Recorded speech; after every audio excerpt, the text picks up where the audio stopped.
بسم الله الرحمن الرحيم الحمد لله نحمده ونستعينه ونستغفره ونؤمن به ونتوكل عليه ونعوذ بالله من شرور أنفسنا ومن سيئات أعمالنا من يهده الله فلا مضل له ومن يضلله فلا هادي له ونشهد أن لا إله إلا الله وحده لا شريك له ونشهد أن سيدنا مولانا محمدا عبده ورسوله أما بعد عن معاوية رضي الله تعالى عنه قال سمعت رسول الله صلى الله عليه وسلم يقول إنك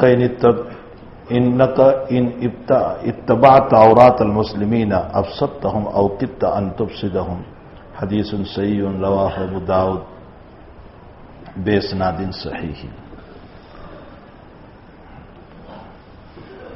دو چار ہفتوں سے باطنی اصلاح کے سلسلے میں جناب نبی کریم صلی اللہ علیہ وسلم کی باتیں ہم پڑھتے رہتے ہیں، سنتے رہتے ہیں کہ اللہ کے حبیب نے ہمارے باطن کو، ہمارے دلوں کو بنانے کے لیے کیا کیا باتیں ارشاد فرمائی، ہمارے قلوب کی اصلاح کے لیے حضرت نے کیا کیا باتیں ارشاد فرمائی۔ اس میں بہت ساری باتیں ہم نے اس سے پہلے بھی پڑھی۔ حقیقت یہ ہے کہ انسان میں کمال پیدا ہوتا ہے خوبیوں سے، اور انسان میں برائیاں پیدا ہوتی ہے عیبوں سے۔ دنیا کا دستور ایک عجیب ہے، تعالی شانہ نے بنایا ہے۔ انسان میں کمال اور خوبیاں پیدا کرنا ہو تو اسے اچھے اخلاق اپنانے پڑیں گے، ظاہر میں بھی باطن میں بھی۔ صرف اللہ کی ذات وہ ہے، صرف اللہ کی ذات وہ ہے کہ جہاں صفات میں کمال پیدا ہوئے اللہ کی ذات سے۔ علمی بات ہے، میں ذرا نیچے اتر کے آپ کو سمجھاؤں۔ اللہ تعالیٰ کی صفت رزاق ہے، صفت فعال ہے، صفت فلاح ہے، صفت غفار ہے، صفت ستار ہے، لیکن ان تمام صفتوں میں کمال پیدا ہوا اللہ کی ذات کی وجہ سے۔ اس کے مقابلے میں ہمارا مسئلہ یہ ہے کہ ہماری ذات کی وجہ سے کسی چیز میں کمال نہیں، بلکہ کمال کی وجہ سے ہماری ذات میں حسن پیدا ہوتا ہے۔ اگر ہم اچھے اخلاق اپنائیں گے، اچھے کیریکٹر اپنائیں گے ظاہر میں باطن میں، تو ظاہر سی بات ہے کہ اس کی بنیاد پر ہم ایک اچھے انسان بنیں گے، ہم دوسروں کے نفع پہنچانے والے بنیں گے۔ اور اگر ہمارے دل خراب ہیں، سوچیں غلط ہے، سوچنا غلط ہے، ہمارے دل کے ارادے غلط ہیں، تو ظاہر سی بات ہے کہ ہم ایک برے انسان بنیں گے۔ ہمیں اچھے انسان بننا ہے، اور برے انسان بننے سے اپنی ذات کی حفاظت کرنا ہے۔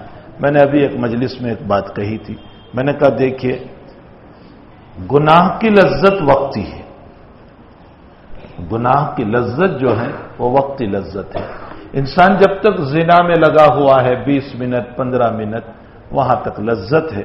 جہاں اس گناہ سے فارغ ہو گیا، لذت ختم ہو گئی۔ ایک آدمی بدنظری کر رہا ہے، دیکھ رہا ہے کسی اجنبی عورت کو، 5 منٹ 10 منٹ 15 منٹ 20 منٹ دیکھتا رہا، ذرا سی لذت آئی، اور جہاں پر یہ مسئلہ ٹل گیا، لذت ختم ہو گئی۔ ایک آدمی جو ہے کسی کی غیبت میں مبتلا ہے، تو جب تک غیبت کرتا ہے لذت آ رہی ہے، مجلس ختم ہو گئی، لذت ختم ہو گئی۔ گناہ کی لذت جب تک ہم گناہ کرتے ہیں وہیں تک رہتی ہے، اس سے آگے نہیں رہتی۔ لیکن نیکیوں کی لذت صرف دنیا میں نہیں بلکہ جنت تک آنے والی ہے، ہمیشہ ہے اس میں۔ جو انسان دنیا میں نیکی کرتا ہے، اچھے اخلاق، اللہ کی عبادت۔ میں نے کل ہی بخاری شریف میں جب باب صلاۃ الخوف، یعنی نبی کریم صلی اللہ علیہ وسلم نے میدان کارزار میں جب اسلام کو بلند کرنے کے لیے نکلے ہیں اور وہاں نماز کا وقت آ جائے تو شریعت کہتی ہے تمہیں نماز وہاں بھی پڑھنی پڑے گی۔ کیسے پڑھیں گے؟ فرمایا ایک جماعت تو دشمن کے سامنے رہے اور ایک جماعت نماز پڑھے، پھر یہ ایک رکعت پڑھ کے جاوے، وہ دوسری جماعت آ کر ایک رکعت پڑھے، ایک رکعت پڑھے اور نماز میں چلتے بھی رہیں، لیکن نماز معاف نہیں ہے۔ معلوم یہ ہوتا ہے کہ نماز اصل اصول عبادت ہے، اور حقیقت یہ ہے کہ انسان جب اچھا بنتا ہے، نیکی کرتا ہے، سبحان اللہ پڑھتا ہے، الحمدللہ پڑھتا ہے، اس کے اندر اچھے اوصاف ہوتے ہیں، تو اس کا فائدہ دنیا میں بھی کیا فائدہ ہوگا؟ سکون رہے گا. سکون. دیکھو سکون کا بہت سارے لوگ کیا سمجھ لیتے ہیں، میں نماز پڑھوں تو حالات نہیں آنے چاہیے، میں نماز پڑھوں تو مصیبت نہیں آنی چاہیے، میں تقوی والا بنوں تو مصیبت نہیں آنی چاہیے، میں رمضان کے روزے رکھوں تو حالات نہیں آنے چاہیے، میں فلاں دین کا کام کروں، حج کروں، عمرہ کروں، فلاں کروں، مجھ پر مصیبت نہیں آنی چاہیے.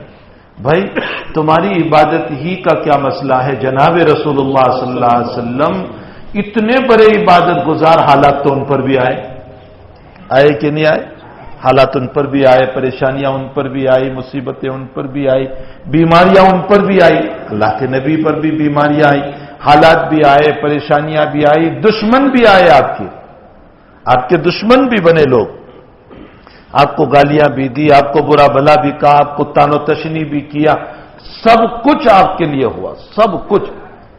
آپ کا بھی تو دل تھا، آپ پتھر دل تو نہیں تھے، آپ کے دل کو بھی تو اثر پہنچتا تھا، آپ کے دل پر بھی تو، جیسے مجھے آپ کو کوئی برا بھلا کہتا ہے تو ہمارے دل کو ٹھیس پہنچتی ہے، حضرت کو بھی ٹھیس پہنچتی تھی، حضرت کے دل پر بھی تکلیف. ارے کبھی کبھی تو ایسا بھی ہوا کہ حضرات صحابہ کی زبان سے کوئی بات نکل گئی اور اللہ کے حبیب پاک صلی اللہ علیہ وسلم کو تکلیف ہوئی.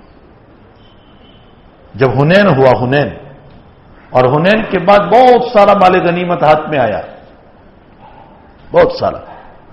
تو حضرت نے حنین سے پہلے 15 دن پہلے مکہ فتح ہوا تھا رمضان میں، تو حضرت نے یہ جتنا مال غنیمت آیا وہ سب مکے والوں کو دے دیا.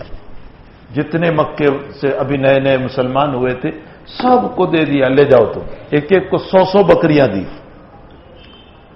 10 اونٹ دیے. تو چند نوجوان انصاری صحابی، جوانوں کو جذبات بہت ہوتے ہیں، جوان جو ہوتا ہے نا بہت جذباتی ہوتا ہے. میں اکثر اپنے طلباء کو کہتا ہوں جو فارغ ہو کر نکلتے ہیں کہ جذبات میں ہر وقت استعفا نامہ اور راضی نامہ جیب میں لے کر مت چلتے رہنا. ذرا کچھ ہوا استعفا، ذرا کچھ ہوا استعفا. کام ایسے نہیں ہوتا ہے، کام تو جم کر کرنے سے ہوتا ہے. تو جوانوں میں جذبات بہت ہوتے ہیں، کہاں کیا بولنا، مسئلہ کبھی عجیب سا ہو جاتا ہے.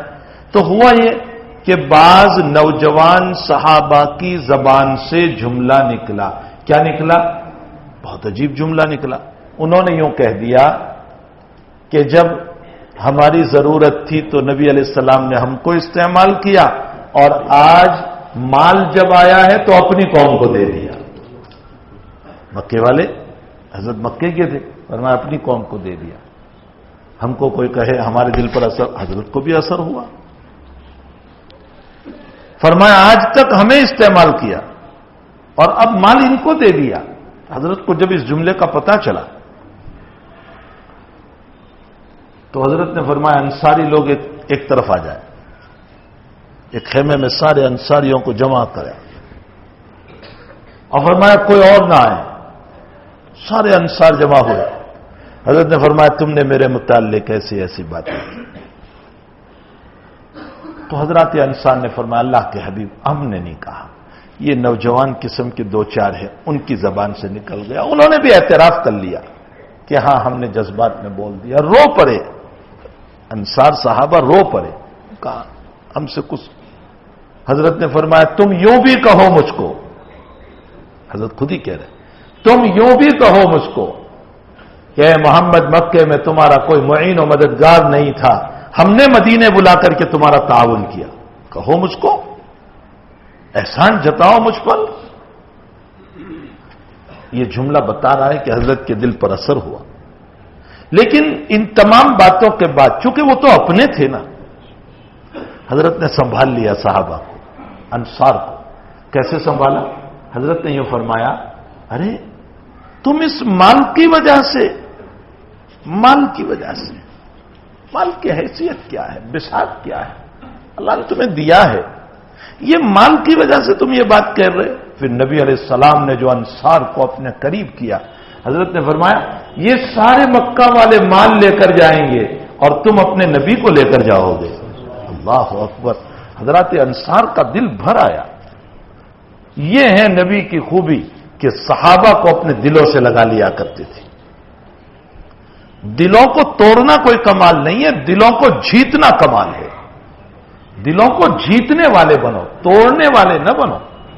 حضرت نے فرمایا یہ مکہ والے مال لے کر جا رہے ہیں اور تم تو اپنے نبی کو لے کر جاؤ گے۔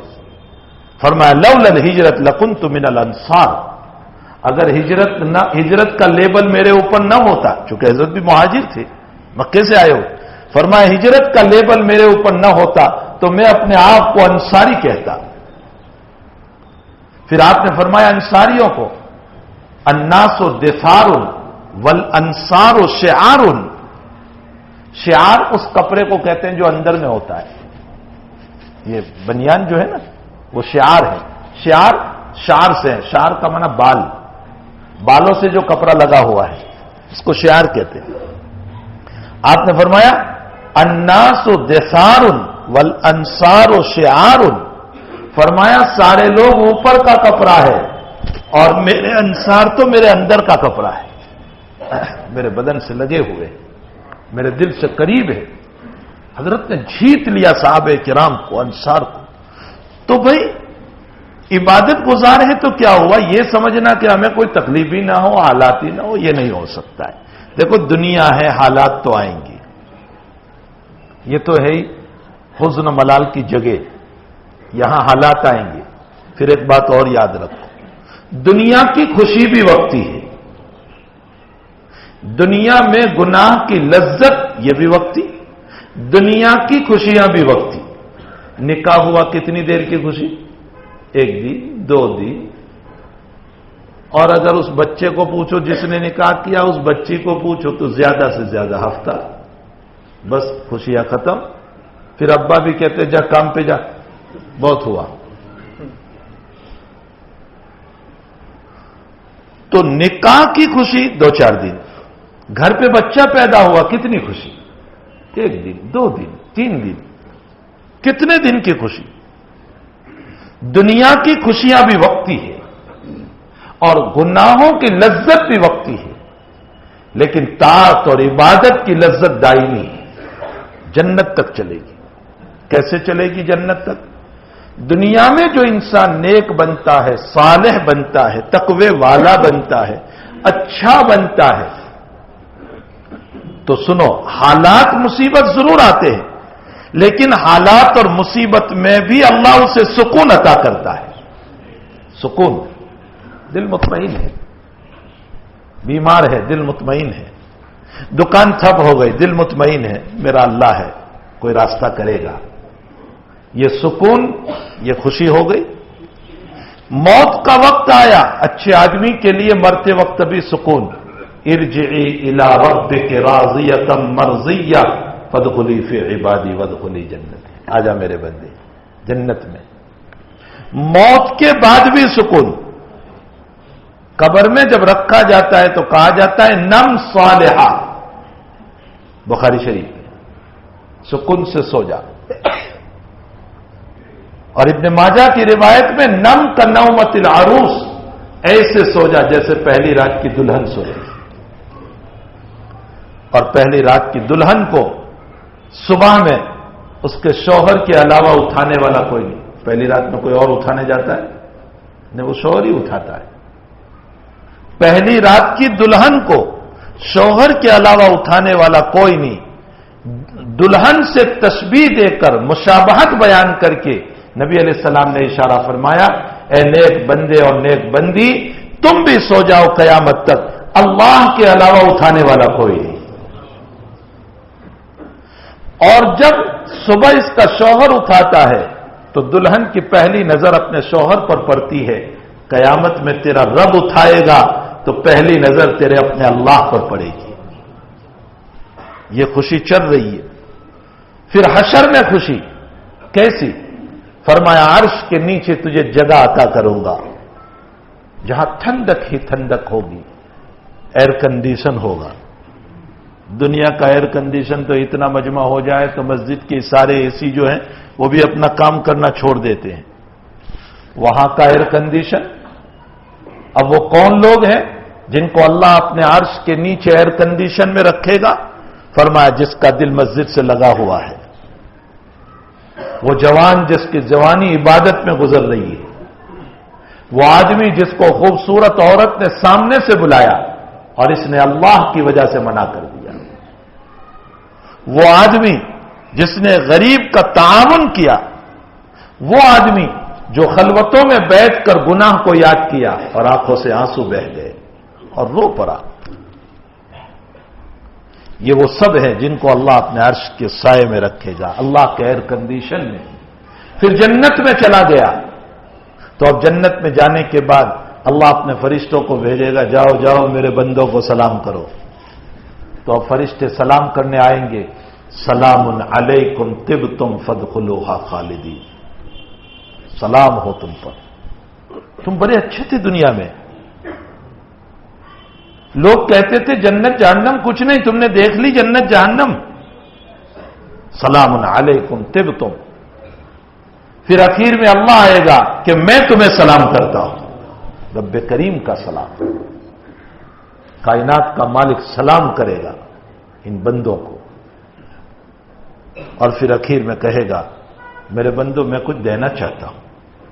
تو بندے کہیں گے اللہ تو نے سب کچھ دے دیا، ابھی کیا تو دے گا ہم کو؟ فرمایا ایک نعمت باقی ہے۔ فرمایا کیا باقی؟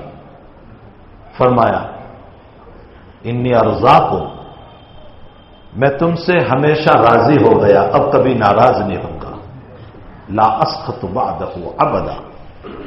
دنیا میں انسان کو باپ بیٹے کو سب کچھ دے دیں، لیکن فکر یہ ہوتی ہے کہیں ناراض نہ ہو جائے۔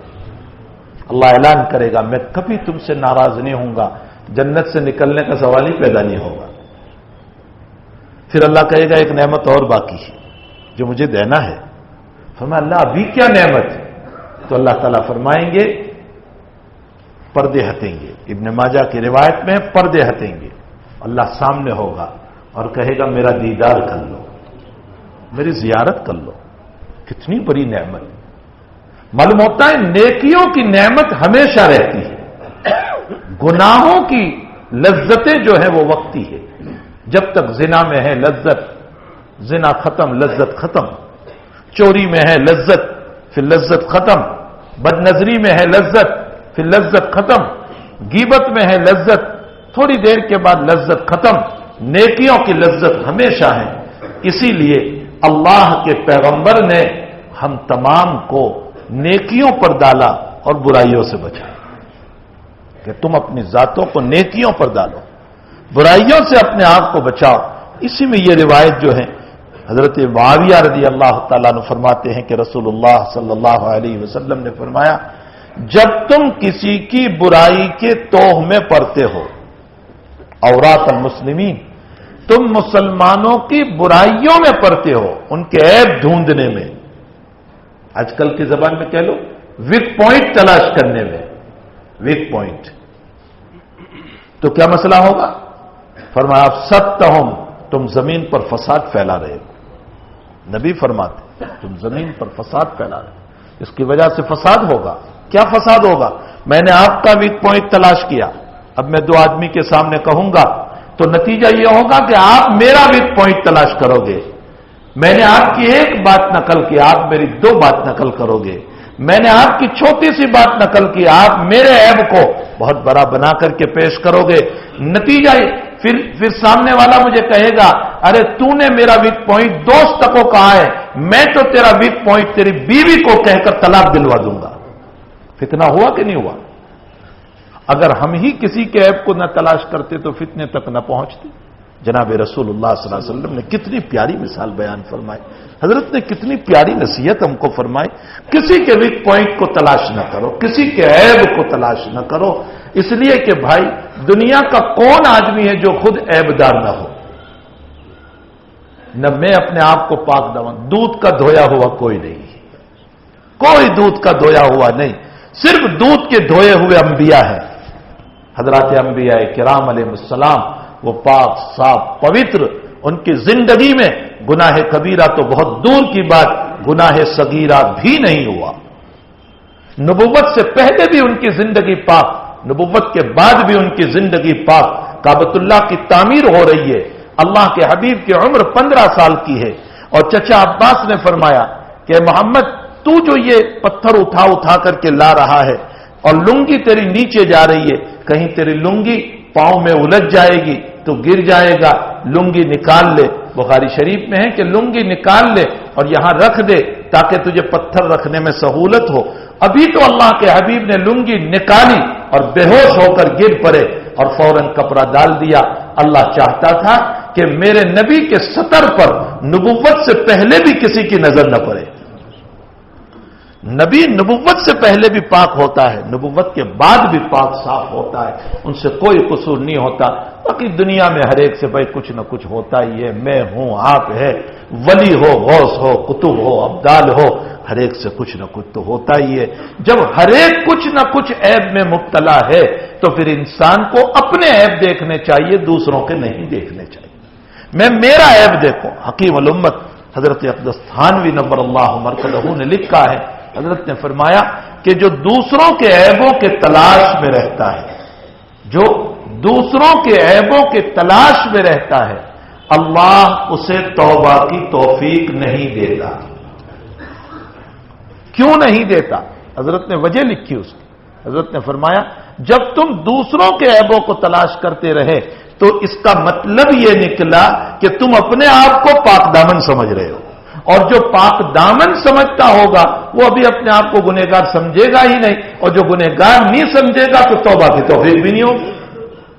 ہمیں چاہیے کہ ہم دوسروں کے عیبوں کو تلاش نہ کریں، اپنے عیبوں کو دیکھنے والے بنے، بس یہ سمجھے سب اچھے ہیں میں برا ہوں، سب اچھے میں برا ہوں۔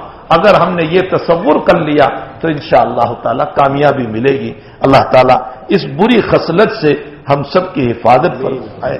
اور ایک روایت حضرت عبداللہ ابن مسعود رضی اللہ تعالیٰ عنہ کی، انہ اتی برجل فقیل له هذا فلان تقطر لحیته خمرا۔ عبداللہ ابن مسعود کے پاس ایک آدمی کو لائے اور فرمایا حضرت یہ شراب بہت پیتا ہے، اس کی داڑھی سے شراب ٹپکتا رہتا ہے، مطلب شراب بہت پیتا ہے، لیکن اس وقت وہ شراب پیا ہوا نہیں تھا۔ تو حضرت نے فرمایا باہر پیتا ہے؟ فرمایا نہیں، باہر تو نہیں، اس کے مکان میں۔ تو کہا ابھی تو کوئی علامت ہے نہیں اس پر شراب کی، نہ نشہ ہے نہ کچھ۔ پھر کیا فرمایا عبداللہ ابن مسعود نے؟ آپ نے فرمایا انا قد نہینا عن التجسس، فرمایا ہمیں کسی کے اندر کی جاسوسی کرنے سے نبی نے منع فرمایا۔ اندر کی باتیں آج ہم اندر تک پہنچتے ہیں لوگوں کے، مکان تک، اس کی بیوی کے ساتھ کیا مسئلہ، اس کے بچے کے ساتھ کیا مسئلہ، اس کی بیٹی کے ساتھ کیا مسئلہ، اس کی بیٹی کا کیا مسئلہ ہے، اس کی بہن کا کیا مسئلہ ہے، ہم اندر تک پہنچ جاتے ہیں اور اندر کی باتیں لا کر سب کے سامنے رکھتے ہیں۔ یہ غلط حرکت ہے، بلکہ ہمیں لوگوں کے دلوں میں بھی پہنچنے کی ضرورت نہیں ہے۔ اس کے دل کا تعلق اللہ سے، وہ جانے، اس کا اللہ جانے۔ ہم تو ظاہر میں جو کچھ ہے اسی کے مطابق بات کریں گے۔ عبداللہ ابن مسعود رضی اللہ تعالیٰ عنہ کی ایک بات نقل فرمائی جو دلوں کو ہلانے والی ہے۔ حضرت عبداللہ ابن مسعود رضی اللہ تعالیٰ عنہ فرماتے ہیں کہ مجھے تو یہ بھی ڈر لگتا ہے کہ میں کتے کو برا بھلا کہوں، کہیں قیامت میں کتا میرے خلاف اللہ کے سامنے کھڑا نہ ہو جائے۔ امت کو تعلیم دے رہے ہیں، ہمیں چاہیے، حالانکہ کتا مکلف نہیں ہے، وہ شریعت کا مکلف نہیں ہے، اگر کسی نے اس کو کتا کہہ دیا تو کتا ہے ہی نام اس کا۔ لیکن عبداللہ ابن مسعود امت کو یہ تعلیم دینا چاہتے ہیں کہ بھئی خام و خواہ کے لیے کسی کے ساتھ اس طرح کے مسائل نہیں کرنے چاہیے۔ تیسری روایت فرمایا یا ایھا الذین آمنوا اجتنبوا کثیرا من الظن ان بعض الظن اثم ولا تجسسوا ولا یغتب بعضکم بعضا ایحب احدکم ان یاکل لحم اخیہ میتا فکرہتموہ۔ اس آیت کے اندر ہمیں دو تین باتوں کی طرف اشارہ فرمایا۔ پہلی بات تو یہ ہے بدظنی سے بچاؤ، بدگمانی قائم نہ کرو، یہ میری بات کر رہا ہے، یہ میری بات کر رہا ہوگا، یہ میرے خلاف ہوگا، ہر وقت وہم وہم وہم وہم، ہر وقت بدگمانی، یہ غلط بات ہے۔ ہاں اگر آپ کے پاس دلیل ہے تو اور بات ہے، بلا دلیل کے کسی کے باب میں بدظنی قائم نہیں کرنا چاہیے۔ کثیرا من الظن ان بعض الظن اثم، گناہ ہوگا۔ دوسری بات فرمایا ولا تجسسوا، اندر توہ میں نہ جاؤ، عیبوں کو تلاش نہ کرو۔ تیسری بات فرمائی ولا یغتب بعضکم بعضا، غیبت نہ کرو۔ اس لیے کہ غیبت کرنے کا مطلب یہ نکلا کہ تم نے اس کا گوشت کھایا، مردار بھائی کا گوشت کھایا۔ اتنی بدترین چیز ہے غیبت، اور ہماری مجلس سے غیبت سے خالی نہیں ہوتی۔ ہمیں اس وقت تک مزہ ہی نہیں آتا جب تک کسی کی غیبت نہ کریں۔ ہماری مجلسوں میں جب تک کسی کی برائی نہ ہو وہاں تک ہمیں لذت ہی نہیں آتی۔ وَلَا يَغْتَبْ بَعْضُكُمْ بَعْضًا أَيَحِبُّ أَحَدُكُمْ أَن يَأْكُلَ لَحْمَ أَخِيهِ مَيْتًا فَكَرِهْتُمُوهُ۔ حضرت شیخ رحمۃ اللہ علیہ نے فضائل اعمال میں ایک واقعہ نقل کیا ہے رمضان میں، فضائل رمضان میں، کہ دو عورتوں کو بہت زیادہ قے ہوئی۔ انہوں نے روزہ رکھا تھا، انہوں نے کہا کہ بھئی ہمیں جو ہے بہت بھوک لگی ہے، بہت پریشانی ہے، اور روزے کی وجہ سے بے چینی ہے، تو حضرت نے برتن بھیجا، اور برتن بھیج کر کہا کہ ان دونوں عورتوں سے کہو کہ اس میں قے کرے، الٹی کرے، وامٹ کرے۔ ان دونوں عورتوں نے وامٹ کی تو اس میں گوشت کے ٹکڑے نکلے، تو حضرت کو پیش کیا گیا، حضرت کو بتایا گیا کہ حضرت اس میں گوشت کے۔ وہ دونوں عورتیں کہنے لگی ہم نے تو آج سحری میں گوشت نہیں کھایا، کل بھی نہیں کھایا تھا، ہم نے تو کئی دن سے ہمیں گوشت ملا ہی نہیں، اور یہ گوشت کے ٹکڑے کیسے نکلے؟ حضرت کو جب بتایا گیا تو حضرت نے فرمایا اس کو، ان دونوں کو پوچھ لو تم نے کسی کی غیبت کی تھی؟ فرمایا ہاں۔ فرمایا یہ تمہارے مردار بھائی کے گوشت کے ٹکڑے ہیں۔ وَلَا يَغْتَبْ بَعْضُكُمْ بَعْضًا أَيَحِبُّ أَحَدُكُمْ أَن يَأْكُلَ لَحْمَ أَخِيهِ مَيْتًا فَكَرِهْتُمُوهُ۔ تم مردار بھائی کا گوشت کھانے کو ناپسند کرتے ہو تو غیبت کو کیوں پسند کرتے ہو؟ جب وہ ناپسند ہے تو یہ بھی ناپسند ہے، اس گناہ سے اپنے آپ کو بچاؤ۔ اس کے بعد عن ابی ہریرہ رضی اللہ تعالیٰ عنہ ان رسول اللہ صلی اللہ علیہ وسلم قال ایاکم والظن فإن الظن اکذب الحدیث۔ دوسری روایت میں، دوسری آیت میں فرمایا یا ایھا الذین آمنوا لا یسخر قوم من قوم عسى ان یکونوا خیرا منهم ولا نساء من نساء عسى ان یکن خیرا منهن ولا تلمزوا انفسکم ولا تنابزوا بالالقاب۔ اس آیت میں اللہ جل شانہ ہم کو اس بات کا سبق دے رہے ہیں کہ اے ایمان والو، ایک دوسرے کا مذاق نہ اڑاؤ، حقیر سمجھ کر لوگوں کو ہنسانے کے لیے آپ کا میں ایسا نام لوں کہ آپ لوگ ہنسیں آپ پر۔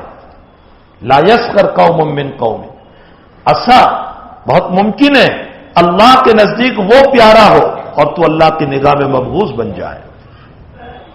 اسی طرح عورتوں کو بھی کہا گیا کہ تمہیں بھی چاہیے کہ تم اس طرح کسی عورت کی زبان سے، اشارے سے، کسی طرح بھی مذاق نہ اڑاؤ، ایسے نام نہ بولو۔ بعض لوگ جان بوجھ کر ان کے نام بولتے ہیں تاکہ دوسروں کو ہنسی آئے، اس پر ہنسانے کے لیے، لوگوں کو حقیر بتانے کے لیے، لوگوں کی ذلتی کرنے کے لیے ایسے نام بولتے ہیں۔ فرمایا ولا تنابزوا بالالقاب بئس الاسم الفسوق بعد الایمان، ایمان کے بعد بہت بڑا گناہ ہے۔ اور آگے بہت ڈرانے والی آیت ومن لم یتب فاولئک هم الظالمون، جنہوں نے یہ قصور کیے اور توبہ نہیں کی وہی سب سے بڑا ظالم ہے۔ قرآن کہہ رہا ہے فاولئک هم الظالمون۔ ہاں، ایسے اشاروں کے ذریعے سے وہ ناتا چلا، وہ دیکھو نے خشکا، ایسی باتیں نہ بولو، کسی کو حقیر بتانے کے لیے، ذلیل کرنے کے لیے، اس کی عزت کو پامال کرنے کے لیے ایسا نہ بولو۔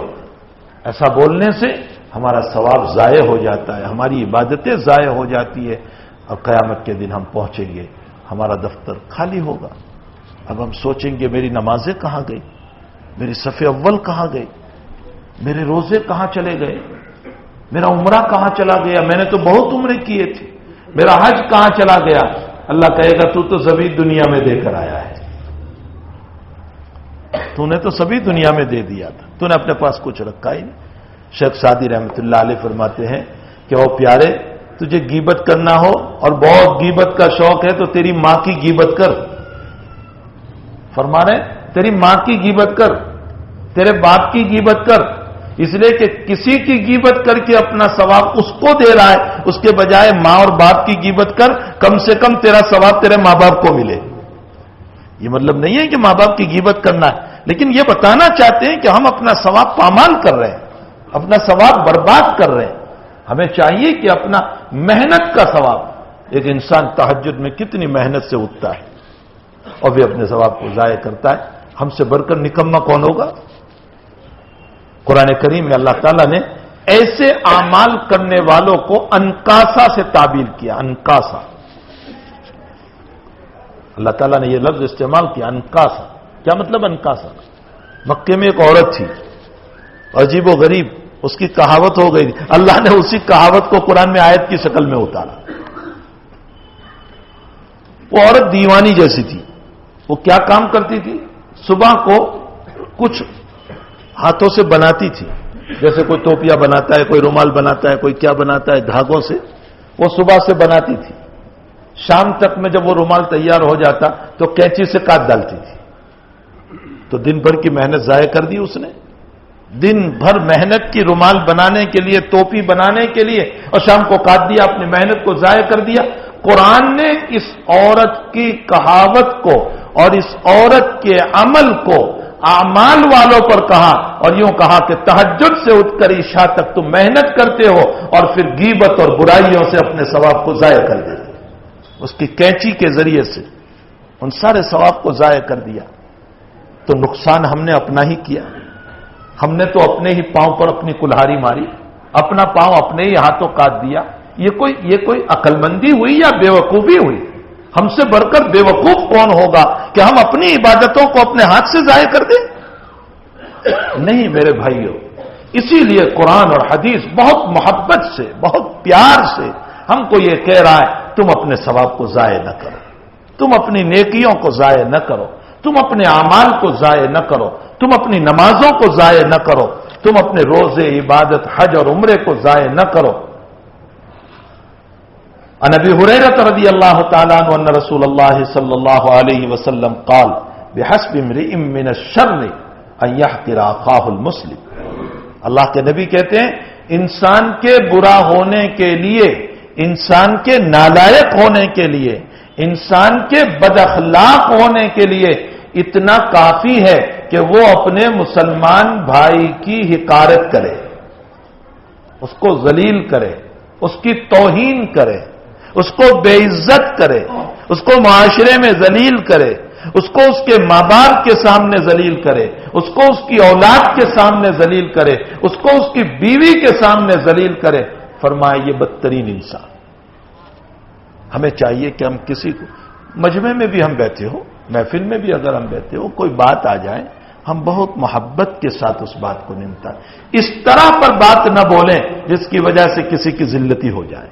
مشورہ دینے میں بھی ہمیں اس بات کا اہتمام کرنا چاہیے، اہتمام رکھنا چاہیے. عن جندب ابن عبداللہ رضی اللہ تعالیٰ عنہ قال قال رسول اللہ صلی اللہ علیہ وسلم قال رجل واللہ لا یغفر اللہ لفلان فقال اللہ عز وجل. یہ روایت پہلے بھی گزری کہ ایک آدمی نے یوں کہا کہ اللہ کی قسم اللہ فلانے کی مغفرت نہیں کرے گا. تو اللہ تعالیٰ نے فرمایا تو کون ہے مجھے قسم دینے والا؟ تو کون ہے جو مجھے کہہ رہا ہے کہ اللہ اس کی مغفرت نہیں کرے گا؟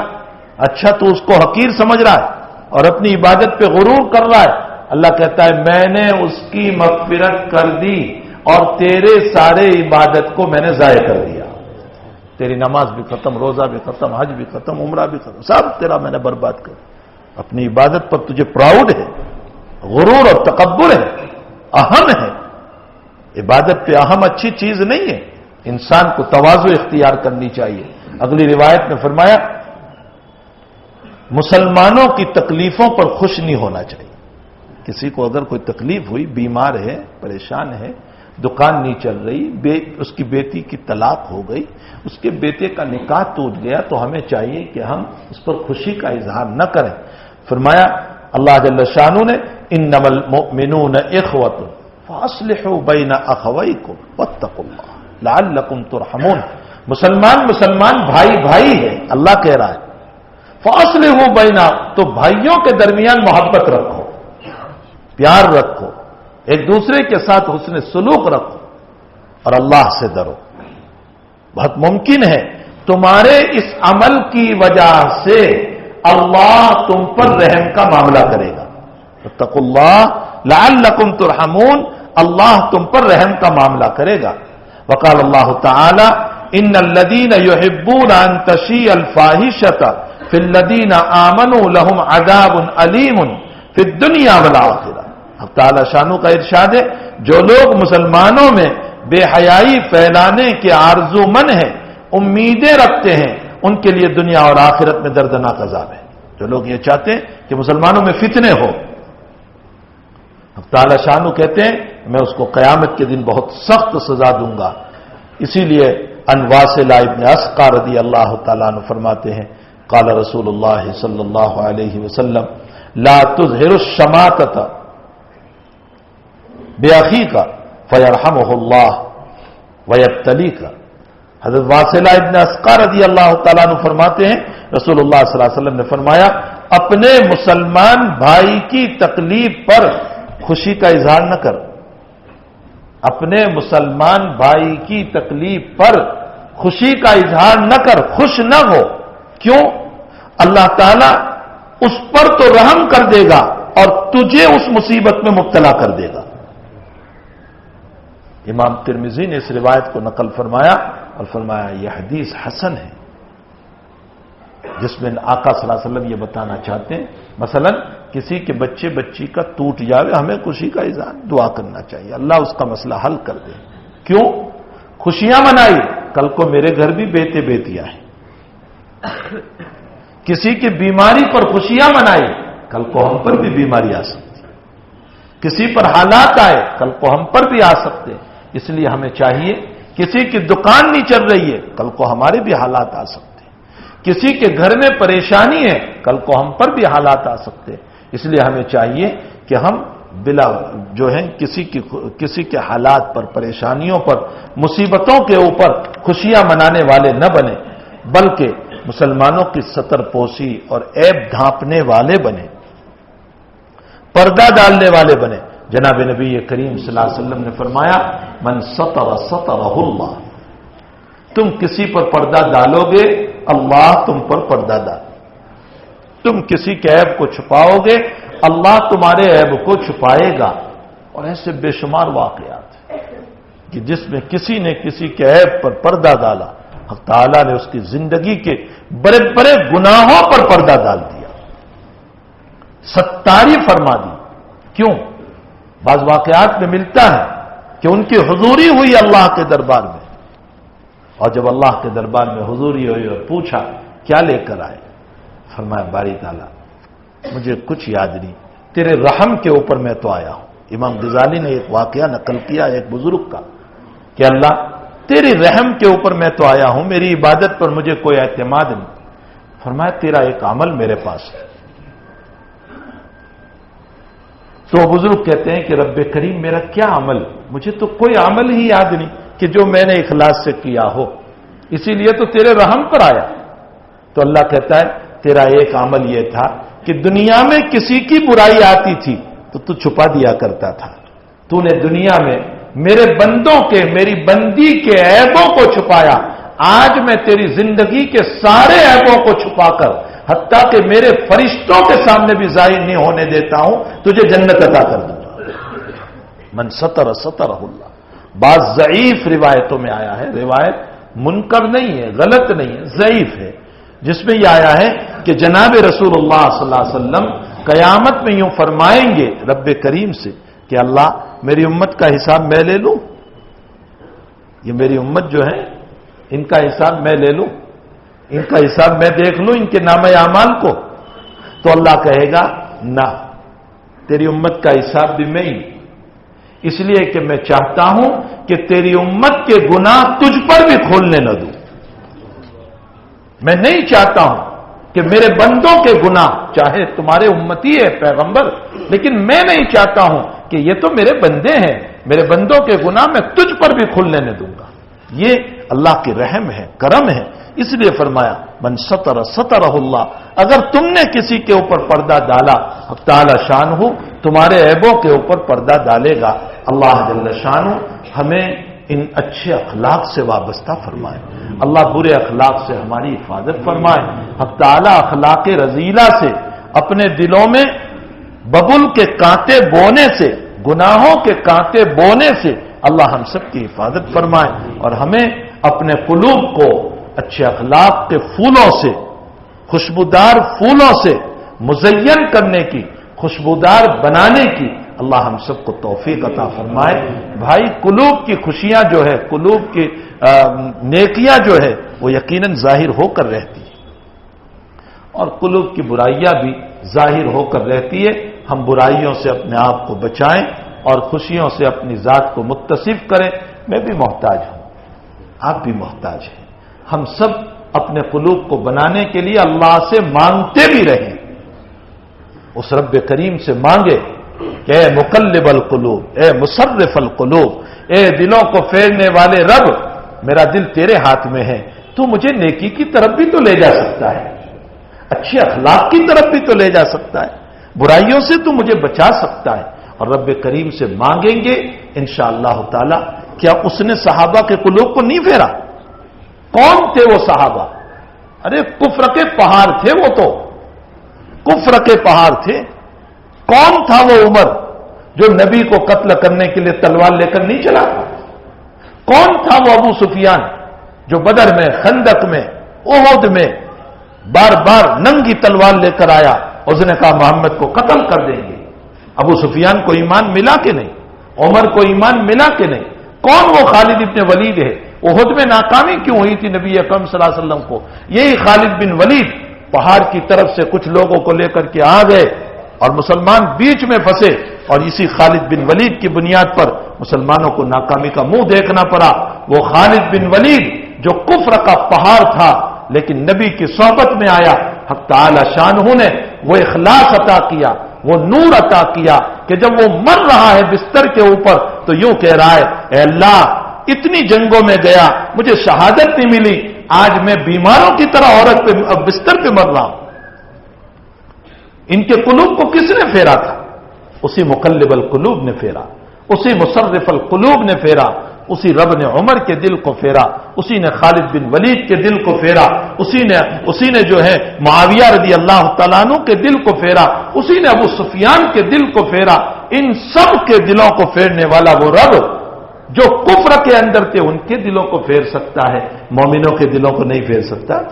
کیوں نہیں پھیر سکتا؟ کیوں نہیں پھیر سکتا؟ تھوڑی سی ہمیں اچھے لوگوں کی صحبت کی ضرورت ہے۔ یہ جو مجلس ہوتی ہے نا، یہ صحبت میں بھی اور آپ بھی، ہم نبی کی صحبت میں بیٹھے ہوئے، نبی نہیں ہے، نبی کی باتیں ہیں، ہم نبی علیہ السلام کی صحبت میں بیٹھے ہوئے ہیں، اور یقیناً اچھوں کی صحبت میں بیٹھنے سے اللہ دلوں کو پھیرتا ہے۔ ہم اگر اچھوں کی صحبت میں بیٹھیں گے اللہ تعالیٰ ہمارے دلوں کو نیکیوں کی طرف پھیر دے گا، اچھے اخلاق کی طرف پھیر دے گا۔ حق تعالی شان ہو ہم تمام کو اپنے قلوب کو سجانے کی، بنانے کی اللہ ہم سب کو توفیق عطا فرمائے۔ وصلی اللہ علی النبی الکریم برحمتک یا ارحم الراحمین۔ دربنگا سے، بہار سے ایک مولوی صاحب تشریف لائے ہیں، وہاں ایک مدرسہ بھی چلا رہے ہیں، اس کے ساتھ ساتھ مکاتب کا نظام بھی انہوں نے وہاں قائم کیا ہے، اور بہت اچھا نظام چلا رہے ہیں۔ کچھ بور پانی کی بھی ان کو ضرورت ہے، تو ابھی مجھے یہ پرچہ دیا گیا ہے، وہ ابھی باہر بیٹھیں گے، یہیں دارالعلوم کفلیتا سے وہ فارغ ہیں۔